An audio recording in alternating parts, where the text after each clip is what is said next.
ఇక హైదరాబాద్ కోటి nursing register council కార్యాలయం దగ్గర గందరగోళ పరిస్థితి నెలకొంది.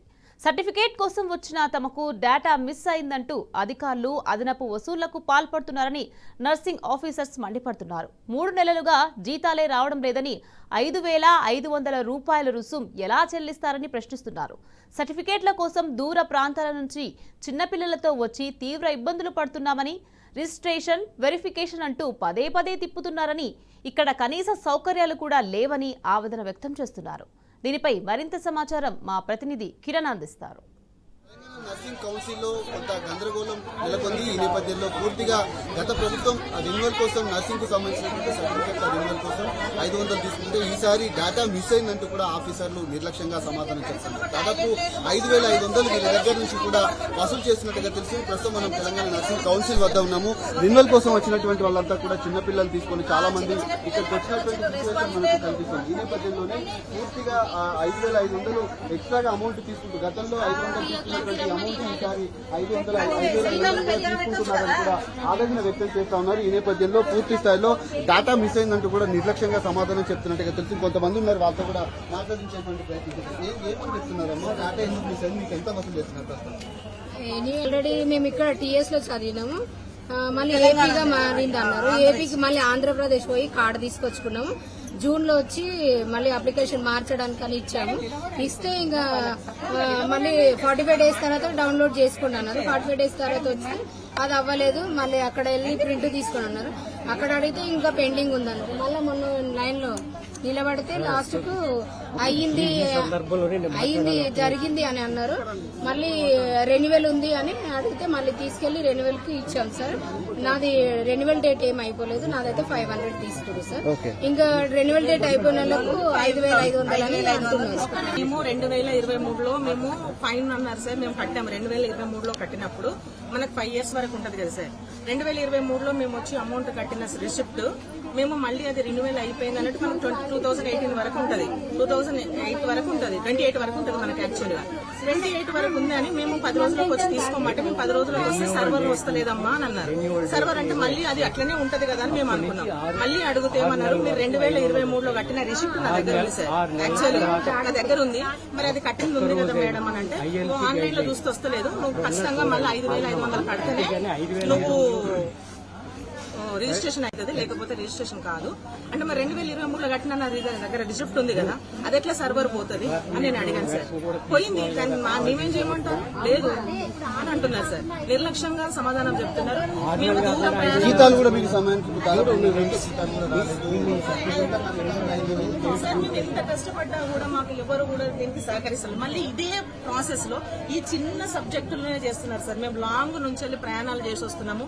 మెడికల్ ఆఫీసర్స్ అక్కడ మాకు ఒత్తిడి జరుగుతుంది రావడానికి. ఇట్లా వీళ్ళేమో 4 సార్లు మీరు రండి పోండి మీ ఇష్టం అంటే చేయించుకోండి లేకపోతే లేదు అని ఇట్లా మాట్లాడుతున్నారు సార్. ఇది ఎంతవరకు న్యాయం? మరి మేము దూర ప్రదేశాల నుంచి రావడం జరుగుతుంది, చిన్న చిన్న పిల్లల్ని వేసుకొని రావడం, ఒక వాటర్ ఫెసిలిటీ లేదు, ఒక టాయిలెట్ ఫెసిలిటీ లేదు, కనీసం ఒక 2 రిజిస్ట్రేషన్లు పెడితే ఎంతవరకు మేము లైన్ లో క్యూ లేదు. కొంతమంది కళ్ళు తిరిగి పడిపోతున్నారు, వాంతులు అవుతున్నాయి, ఏం లేదు. దూర ప్రయాణం నుంచి మేము చేయడం జరుగుతుంది. చాలా మంది చిన్నపిల్లలు ఉన్న వాళ్ళం ఉన్నాం, కొంతమంది గర్భిణీ స్త్రీలం కూడా ఉన్నాం. నాకు 1 year పాప ఉంది. ఆ పాపను తీసుకొని కూడా వచ్చినాం, ఇంతకు ముందుకు వచ్చినాం. లైన్ అంటే లోపల నిలబడితే ఉబ్బరము, పిల్లలు ఏడుపులు. ఎప్పుడూ మేము మార్నింగ్ ఇళ్లకి 8:30కి వస్తున్నాం సార్. లేడీస్ ఒక వాష్రూమ్స్ లేవు ఇక్కడ సార్. వర్షం వస్తే చిన్నపిల్లలు వేసుకుని మేము ఎక్కడ నిలబడినా కూడా లేదు. లోపల లైన్ నిలబడితే ఆ లైన్ లో ఒకటే సెంటర్ సార్. ఆ పాప కూడా ఏడవ చాలా సేపు అవుతుంది. అదే సిచ్యువేషన్ నా పాపకు కూడా వచ్చింది. ఇంతకు ముందుకు నేను 3 months బ్యాక్ వచ్చింది ఇక్కడ. ఇంకోటి గర్భిణీ స్త్రీలు గానీ చిన్నపిల్లలు తల వస్తే వాళ్ళకి సపరేట్ లైన్ పెట్టండి, ఎందుకంటే మనం ఉంటాం కానీ చిన్నపిల్లలు ఉండరు. ఇంకోటి కొంచెం ఏజ్డ్ వాళ్ళు కూడా మా సిస్టర్స్ ఉన్నారు, అంటే వాళ్ళు అక్కడనే వర్క్ చేసి వస్తున్నారు సార్. లాంగ్ డ్రైవ్స్ నుంచి వస్తారు, వాళ్ళకు 45 above ఉంటే మోకాళ్ళ నొప్పులు. జీతాలే సమయంకి రావట్లేదు, మీకు ఇబ్బందులు ఎదురవుతున్నాయి.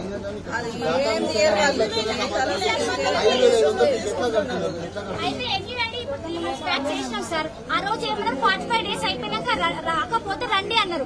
45 days 3 months అయింది, ఇక్కడికి వచ్చినాం. రెన్యువల్ అయిపోయింది ఆల్రెడీ. ఈ 3 months వస్తుందో రాదో తెలియదు. అది వస్తుందో రాదో కన్ఫర్మ్ గా లేదు. అది 3 months తర్వాత రావచ్చు, 4 months తర్వాత రావచ్చు. కానీ దానికి అమౌంట్ మాత్రం నేనే కట్టుకోవాలి. ఫైన్ 6 months దాటిపోయింది. రెన్యువల్ అంటే 6,000 కట్టినాక మళ్ళీ మాకు రెన్యువల్ అవుతుంది. అమౌంట్ కట్టాలంటే జీతాలు రాలేని పరిస్థితులు సార్. మేము ఇన్నేళ్ళ నుంచి చేస్తే ఏం జీతాలు పెరగలేదు, మాకు ఒక పర్మనెంట్ లేదు, ఏది ఎలాంటి అలవెన్స్ లేవు మాకు. ఇంకో కాబట్టి మేము అంత దూరం నుంచి వస్తున్నామంటే చాలా ఇబ్బంది పడుతున్నాం ఇక్కడ మాత్రం. ఇంకోటి లీవ్స్ అక్కడ డ్యూటీ దగ్గర లీవ్స్ అంటే వాళ్ళు లీవ్స్ ఇవ్వట్లేదు. ఇప్పటికి 3-4 టైమ్స్ వచ్చినప్పుడు 3-4 టైమ్స్. కానీ చాలా ఇంకోటి సార్, నేను నా ఒపీనియన్ ఏంటంటే ఇప్పుడు స్లాట్స్ బుక్ చేసుకున్నాం కానీ ఇంకేమైనా ఉన్నాయంటే మీ సేవా సెంటర్లలో పెట్టండి. ఒక్కొక్క డిస్ట్రిక్ట్ లలో వాళ్ళకి పెడితే మేము అక్కడ అప్రూవల్ చేసుకుని అక్కడ ఆన్లైన్ చేసుకుని మిగతా ప్రాసెస్ ఏమైనా ఉంటే మీరు స్లాట్స్ లాగా డేట్ ఇస్తే ఆ డేట్ రోజు ఎంతో మంది డేట్ ఇస్తారో ఆ డేట్ వల్ల ఇక్కడికి వచ్చి చేయించుకుంటాం కదా అందరం. ఇప్పుడు మాకు ఇక్కడ ప్రాసెస్ ఎలా ఉంది, ఎట్లా చేయించుకోవాలా ఏంటి ఏమీ తెలియదు. ఒకరికొకరు మేము అడుక్కొని తెలుసుకొని రావడం వరకే. ఒక ప్రాసెస్ ఒక గైడ్ లైన్స్ మీరు పేపర్ లో ఇవ్వండి, లేకపోతే ఆన్లైన్ సెంటర్ లో ప్రతి ఒక్క ఆన్లైన్ వస్తుంది కానీ మన సబ్జెక్ట్ సంబంధించిన ఆన్లైన్ ఎందుకు రావట్లేదు, ఆన్లైన్ ఎందుకు పెట్టట్లేదు చెప్పండి.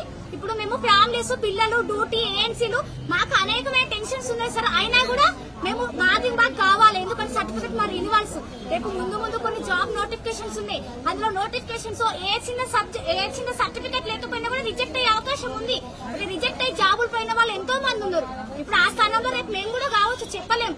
కానీ ఒక గైడ్ లైన్స్, ఇంకోటి ఒక రూల్స్ అండ్ రెగ్యులేషన్స్ ఏంటంటే అమ్మా ఈ టైం నుంచి చేసుకోవాలి, ఇన్ని స్లాట్స్ ఇస్తున్నాం, ఈ స్లాట్స్ బుక్ చేసుకున్న వాళ్ళకి ఇక్కడ రండి, వస్తే ఆ రోజు అయిపోతుంది. అయిపోయిన వాళ్ళు ఉంటే మిగతా వాళ్ళు కూడా రారు కదా. ఆన్లైన్ అయిన వాళ్ళం వస్తున్నాం, పెండింగ్ ఉన్న వాళ్ళం వస్తున్నాం. ఆ పెండింగ్ అయిపోయిందా లేదా తెలియదు. ఆ స్లాట్ ఇప్పుడు ఆ పెండింగ్ అయిన వాళ్ళకి కూడా ఏ రోజు వస్తుందో కన్ఫర్మ్ తెలియదు. నాకు ఇప్పుడు రేపు వెళ్ళి తీసుకోమని చెప్పి కార్డు, రేపు ఒకవేళ ఈవినింగ్ కార్డు రాలేదు అనుకోరు మళ్ళీ చాలా ఇబ్బంది ఉందండి. నిన్న వచ్చాము 9 o'clock వచ్చాము. అక్కడ తెలంగాణ ఆంధ్రప్రదేశ్ నుంచి తెలంగాణ మార్చుకోమన్నారు. సరే అని చెప్పి లైన్ నిల్చున్నాం, పేరు రాసాము. దగ్గరకు వచ్చిన తర్వాత అతను చూసి ఏమైనా న్యూ ఐడి కార్డు చూసి మీది ఇప్పుడు కాదండి, మీరు ఏం చేయాలి అక్కడ వెళ్ళాలి అని చెప్పి ఒక ఫామ్ ఇచ్చాడు. దానికి 10 రూపీస్ అంట. 10 రూపీస్ వచ్చి అక్కడ ఇస్తే అతను ఏమన్నాడు ఫిల్అప్ చేసుకుని అన్నాడు. ఫిల్అప్ చేసుకుని పోయిన తర్వాత ఇప్పుడు కాదు వెళ్ళిపోయాడు, ఇంటికి వెళ్ళిపోయాడు, రేపు రండి అన్నాడు. ఓకే నిన్న వెళ్ళిపోయామండి. ఈ రోజు పొద్దున 9 o'clock వచ్చాము. మేము 9 నుంచి ఒక లైన్ లో నిల్చున్నాము. ఒక్కటి సమాధానం కరెక్ట్ లేదు వీళ్ళ దగ్గర. ఫస్ట్ ఆఫ్ ఆల్ ఏం చేయాలంటే ఈ లైన్ లో వీళ్ళు నిల్చోండి, ఈ లైన్ లో వీళ్ళు నిల్చోండి. 500 కట్టడానికి ఇబ్బందులు ఎదురయ్యేది. ఇప్పుడు 5,500 డాటా నిర్లక్ష్యంగా సమాధానం చెప్పి 5,500 వసూలు చేసినట్టుగా అవునండి. 5,500 ఎక్కడి నుంచి కట్టాలి మేము? మాకు శాలరీస్ లేవు. నైట్ డ్యూటీ చేసి తిండి తిప్పని లేకుండా ఇక్కడ వచ్చి నిల్చిన వాష్రూమ్స్ లేవు, ఒక్క నిల్చోడానికి ఫ్యాన్ లేదు. అక్కడ ఎంత చాలా ఇబ్బంది ఉంది అసలు. మమ్మల్ని ఒక ఉద్యోగులుగా మమ్మల్ని చూడట్లేదు అసలు. పక్కకు దోసుకొని పోవడము అసలు ఏంటో లైన్ ఏంటి చాలా ఇబ్బంది అవుతుంది మాకు. ప్రభుత్వం గమనించాలి. అసలు ఎందుకు నర్సింగ్ ఆఫీసర్ అని పక్కన పేరు పెట్టారు కానీ మాకు అసలు రెస్పెక్ట్ లేదు అసలు. ఇక్కడ చిన్నపిల్లలు తీసుకొని వచ్చినటువంటి వాళ్ళు కూడా తీవ్రంగా ఇబ్బందులు పడుతున్నటువంటి పరిస్థితి కనబడుతుంది. రిన్వల్ కోసం వచ్చినటువంటి వాళ్ళ డేటా మిస్ అయిందంటూ నిర్లక్ష్యంగా సమాధానం చెప్తూ పూర్తిగా 500 కట్టాల్సినటువంటి ఏదైతే రిన్వల్ ఫీజును దాదాపు 5,500 వసూలు చేస్తూ కనీసం మాకు 3-4 నెలల నుంచి కూడా జీతాలు కూడా రావట్లేదు. ఈ డబ్బులు మేము ఎక్కడి నుంచి కట్టాలి? కనీసం రిజిస్ట్రేషన్ కౌంటర్లు పెంచి కూడా కానీ మాకు సౌకర్యాలు కల్పిస్తే ఇక్కడ మేము కనీసం కూర్చొని ఏదైతే రిన్వల్ కూడా చేసుకొని వెళ్తామంటూ కూడా దాదాపు 2-3 రోజుల నుంచి తిరుగుతున్న ఇదే పరిస్థితి కొనసాగుతుందంటూ కూడా ఇక్కడ నర్సింగ్ వాళ్ళంతా కూడా చెప్తున్నటువంటి పరిస్థితులు. గోపాల్తో కిరణ్ టీవీ సార్.